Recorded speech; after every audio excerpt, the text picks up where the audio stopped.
In every family, there's a peacekeeper, the one who smiles, who understands, who sacrifices. For the Grahams, that was always me, Taylor Graham. I was the good daughter, the practical one, the glue holding everyone together in our perfect little home. But glue gets brittle. I always felt like the lesser investment, the one who had to be resourceful, while my sister shined. I just never had proof. I never knew that my entire life, my career, my future was all built on a calculated family lie, until I found the letter.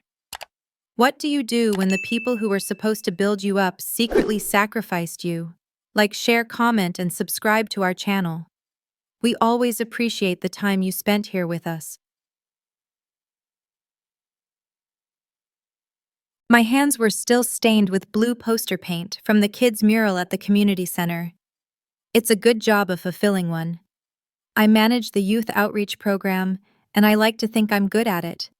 In a small town like ours, community is everything. It's about service, connection, showing up for people. I've always been the one who shows up. The peacekeeper, the responsible one, Taylor Graham the glue.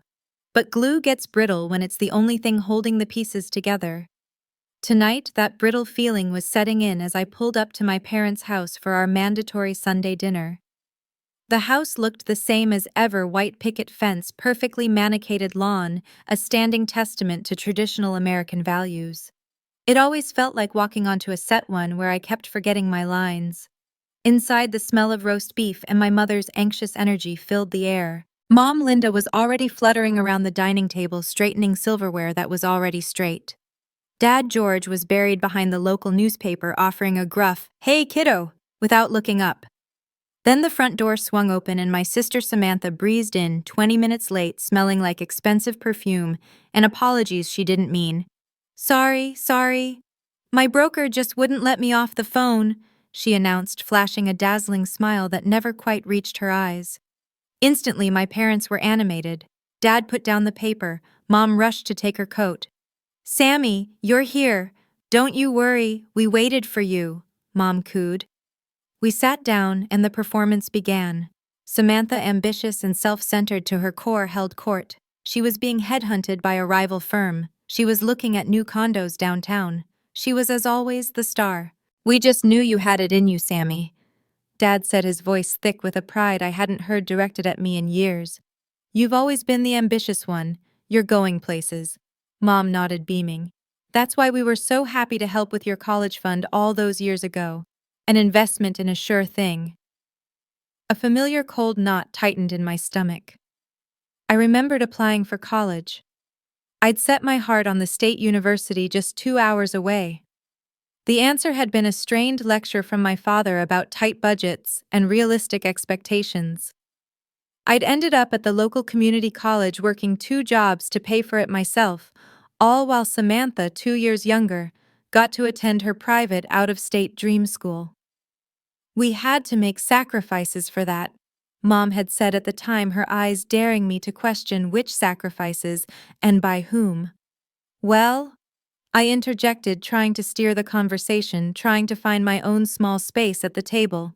"My new youth program at the center got fully funded. We're launching a mentorship initiative for at-risk teens." Mom gave me a tight, placid smile.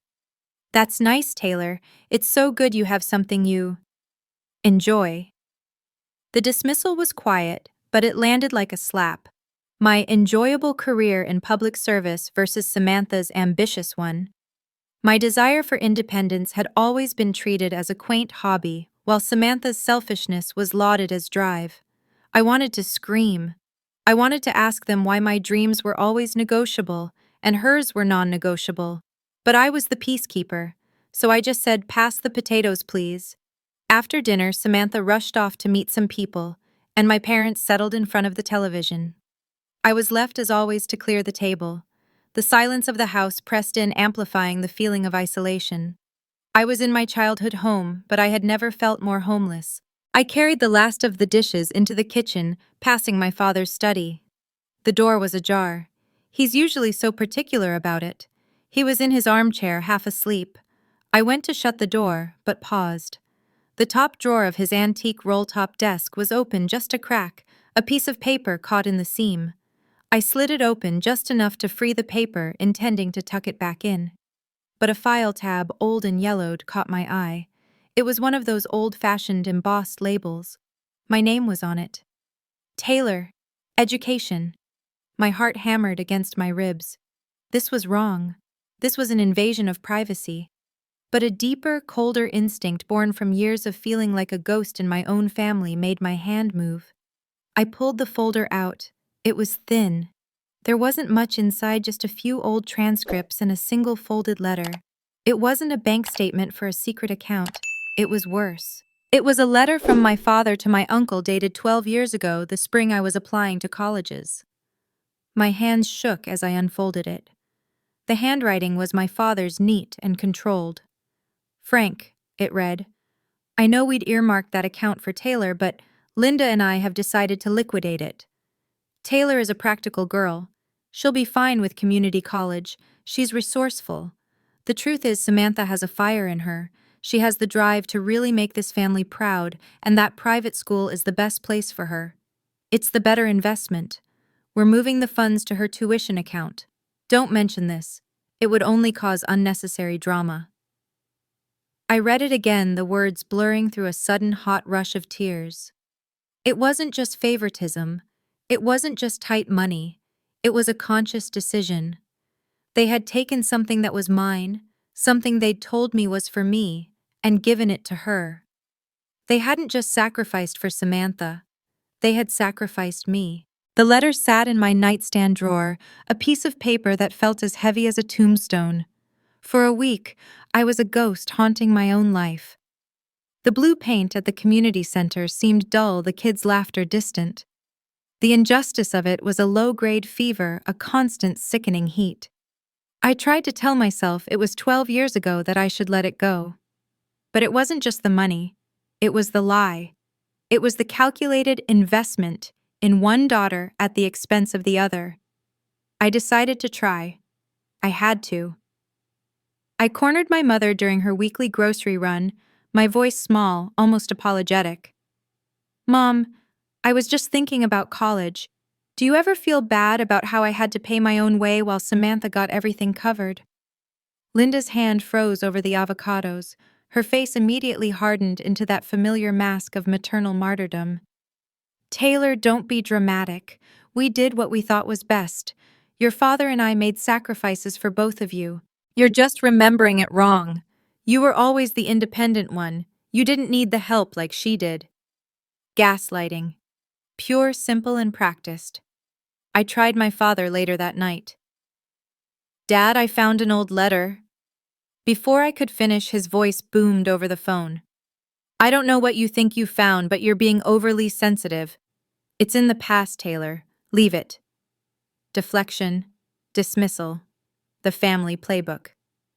The next Sunday, Samantha showed up in a brand new luxury SUV, a metallic gray beast that cost more than my annual salary. Daddy's early birthday present, she squealed, hugging him. Just a little something to help my star broker, he'd replied, beaming. They were flaunting it. They were rubbing my face in the tangible results of their investment. I felt physically ill. I couldn't breathe in that house anymore. I found myself at a local diner with Maria, my best friend and the center's co-director. Her family had come here with nothing, and she'd fought for every scrap she had. She understood resilience. I finally broke down the whole sordid story, tumbling out the letter, the gaslighting, the SUV. She listened, her dark eyes flashing with an anger I wasn't allowing myself to feel. Taylor, this isn't just favoritism, she said, her voice firm. This is financial abuse. They stole from you. They built her life on a foundation you were supposed to have. Her words, stark and true, cut through my fog of family loyalty. She was right. This wasn't just a family dynamic. It was an injustice. The next week, the specific betrayal I should have seen coming finally hit. Our community center had secured a major grant. We were expanding, and a new position was created, program director. It was my job. I had built the youth program from scratch. I had written half the grant. It was the natural next step, a promotion I had earned. I told my parents the good news over a quick call, excited, naively thinking they'd be proud. 2 days later, I was called into my boss's office. He looked uncomfortable. "Taylor," he said, "your application was strong, but we're going with someone else, an outside hire." I was stunned. "Who?" He hesitated. "A woman Samantha Graham recommended. Apparently she mentioned at the Rotary Club dinner that you were happy in your current role and not really looking for the stress of management." I stopped breathing. The Rotary Club dinner. My father was a member. My mother was on the auxiliary board. They had been there. Samantha hadn't just sabotaged me. She'd used them as a reference.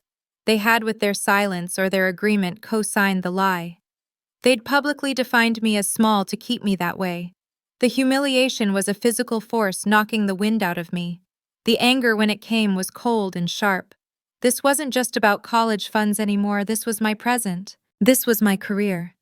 They were still sacrificing me. I went home that night, and the fog of sorrow was gone, replaced by a terrible, icy clarity. Subtle confrontations were useless. Asking for explanations was pointless. They would just lie, deflect, and gaslight me all over again. I wasn't going to scream or cry or throw accusations. That's what they expected. That's the overly sensitive Taylor they'd created. No. My plan, when it began to form, was quiet. It was strategic. I wouldn't be seeking revenge. I'd be seeking justice. I was going to reclaim my agency, and I was going to do it by exposing the one thing they couldn't control: the truth. As I started to dig, to really look into the family finances I'd always been told were handled, I realized this was bigger than I ever imagined. The SUV wasn't just a gift. The college fund wasn't a one-time thing. I found discrepancies in property records, names on accounts I'd never heard of. This betrayal didn't just run deep, it ran wide, entangling my career, my finances, and a reputation they had been carefully curating for me our entire lives. The annual Graham family barbecue was my father's pride. It wasn't just family, it was a community event. Half the town council, my parents' social club, and neighbors we'd known for 30 years were all gathered in the immaculate backyard.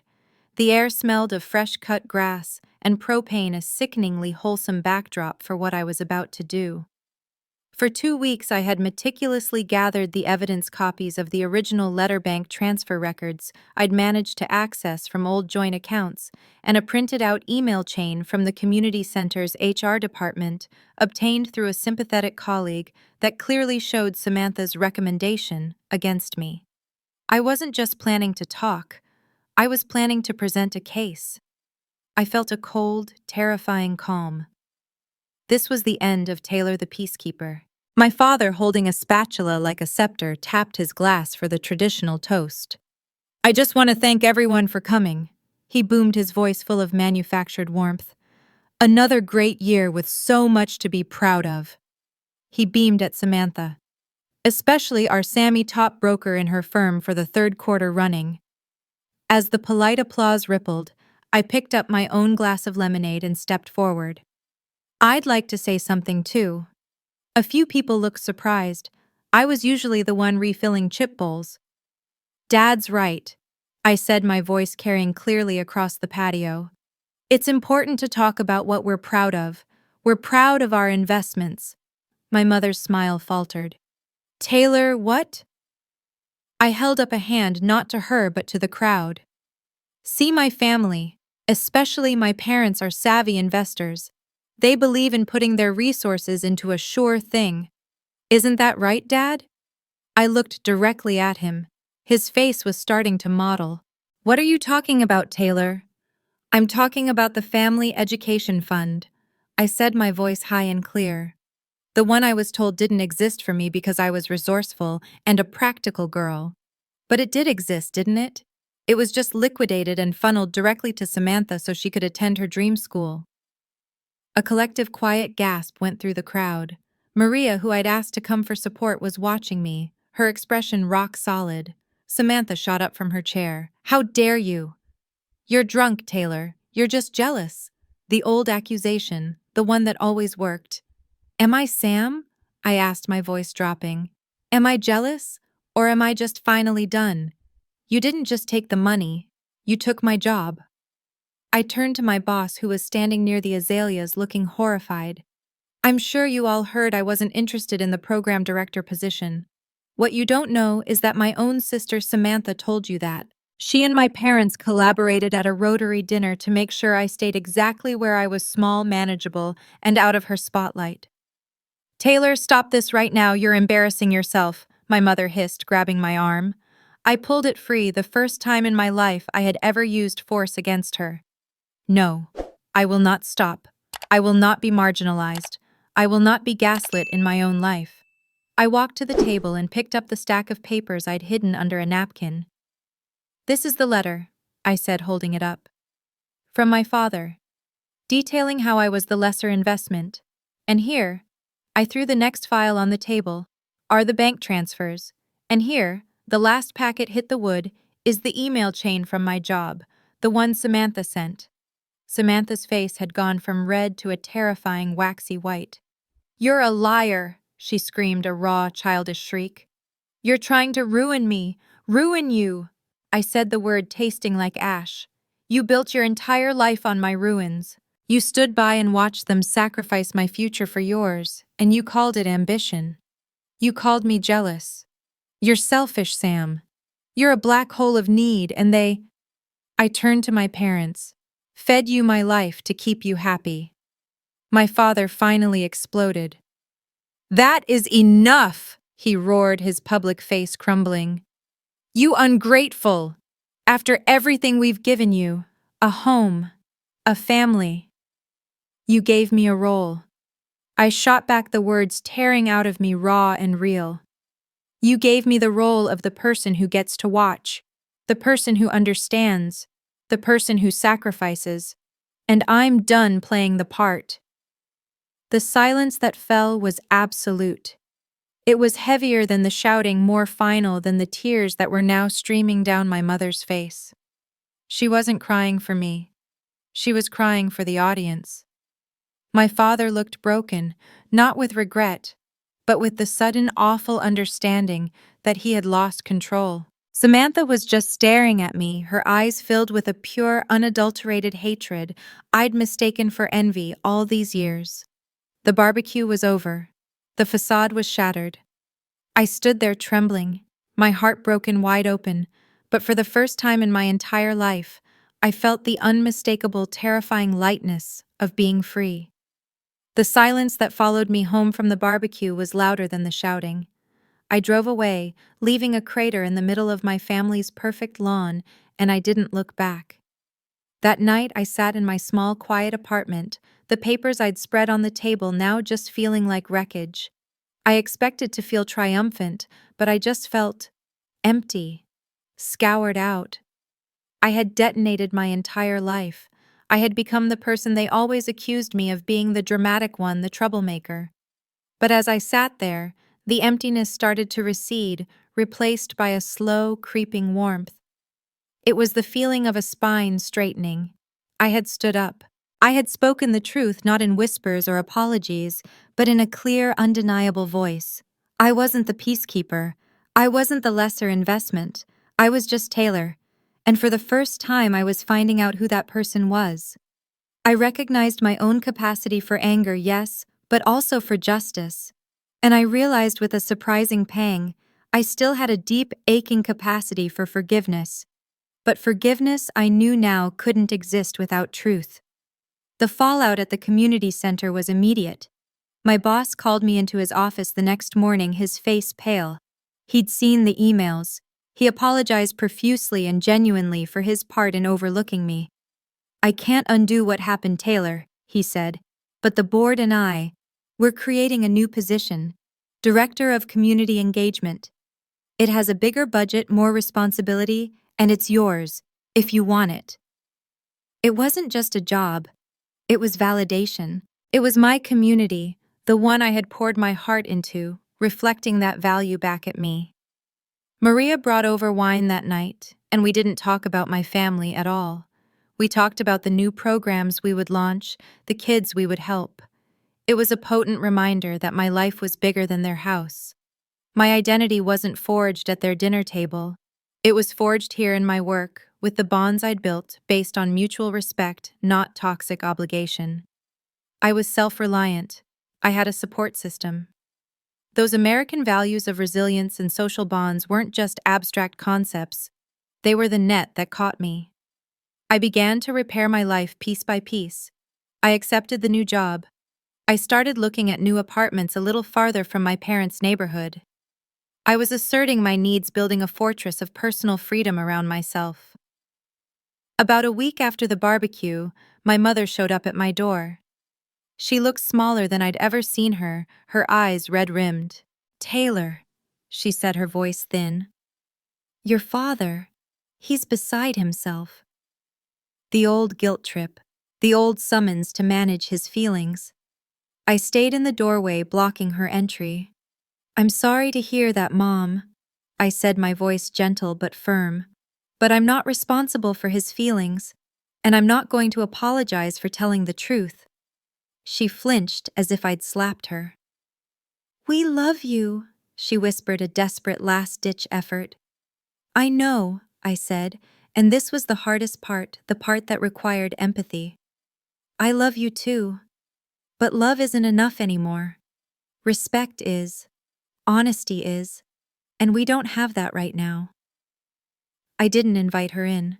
She eventually just turned and walked away. The biggest shock came 2 nights later. I heard a knock, sharp and impatient. I opened the door to find Samantha. She wasn't crying. She wasn't angry. She looked hollowed out, just like I had felt. She stood there for a long moment, the hallway light making her look sallow. She was holding a small, crumpled photograph. "I found this," she said, her voice raspy. She didn't look at me, but at the photo in her hand. It was one of us at a county fair, maybe 6 and 8 years old, sharing a cone of pink cotton candy. Both of us were smiling, really smiling before we'd learned our roles. She pushed it into my hand, her fingers brushing mine. They were ice cold. "I sold the SUV," she said so quietly I almost didn't hear it.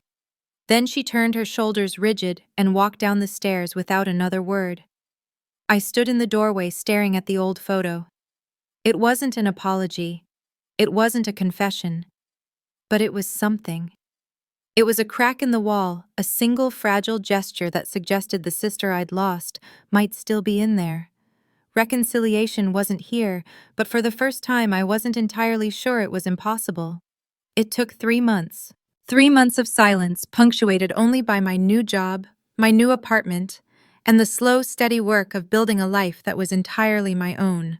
The knock on my door this time wasn't hesitant or angry. It was just a knock. It was my father. He stood on my welcome mat, looking 10 years older, his hands twisting a simple envelope. "Taylor," he said, his voice rough. "Your mother and we'd like to talk. All of us." Samantha's agreed. He handed me the envelope. It wasn't money. It was a check, but it was a cashier's check made out to the community center. "The first installment," he said, not meeting my eye. "To pay back the fund. The original amount plus interest. It'll take us a while, but we're doing it."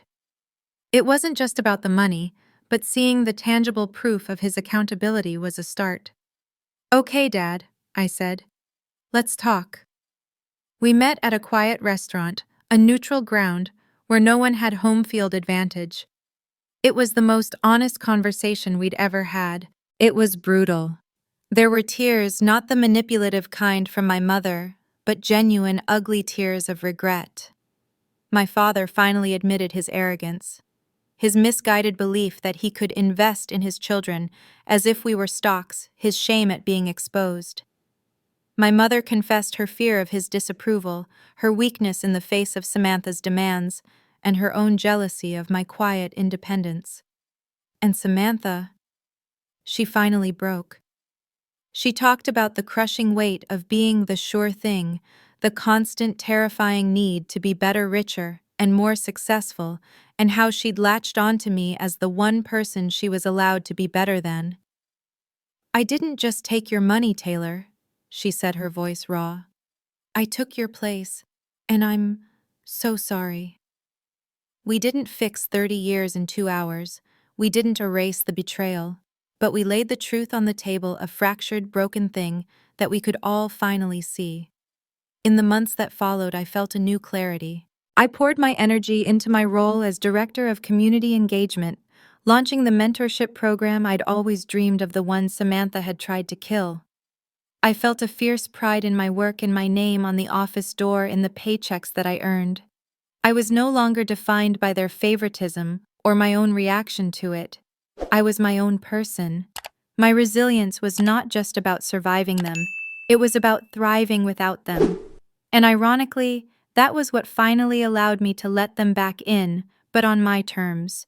My personal freedom was no longer a dream, it was a boundary I enforced. Sunday dinners were no longer mandatory performances. They were invitations, and I only went when I wanted to. The first time I went back to the house for Thanksgiving, the air was different. The tension was gone, replaced by a careful, quiet respect. I found Samantha in the kitchen struggling with the gravy just as I used to. "It's always lumpy," she muttered, frustrated. "You need to add the flour slowly," I said, picking up a whisk. I didn't push her aside. I just started whisking with her, a cooperative effort. After a minute, a small, genuine laugh bubbled out of her.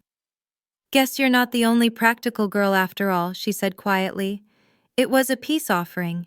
At dinner, my father didn't make a toast about investments or achievements. He just raised his glass. "To family," he said, his eyes on me, "and to truth." We all drank to that. It wasn't a return to the way things were. It was the beginning of something new, something fragile but real. I stood on the balcony of my new apartment, looking out over the town. My work at the center, my friendships, my hard-won independence, they were all mine. I had faced the deepest betrayal of my life, and I hadn't just survived it. I had used it to forge a stronger version of myself. I had demanded justice, and in doing so, I had found a deeper emotional truth. I had learned that resilience isn't about bouncing back to what you were. It's about moving forward into what you are meant to be. I heard my phone buzz. It was a text from Samantha. "Mom's trying to make that weird cranberry jello again.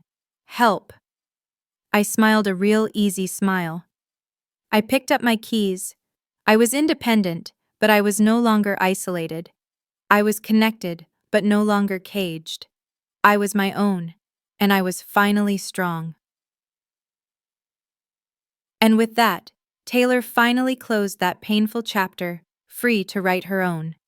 What did you think of Taylor's path to justice? We read every single comment to hear your thoughts. If you value powerful stories, be sure to subscribe for more. Thank you for listening. This has been a story from Revenge Hour. We'll see you next time.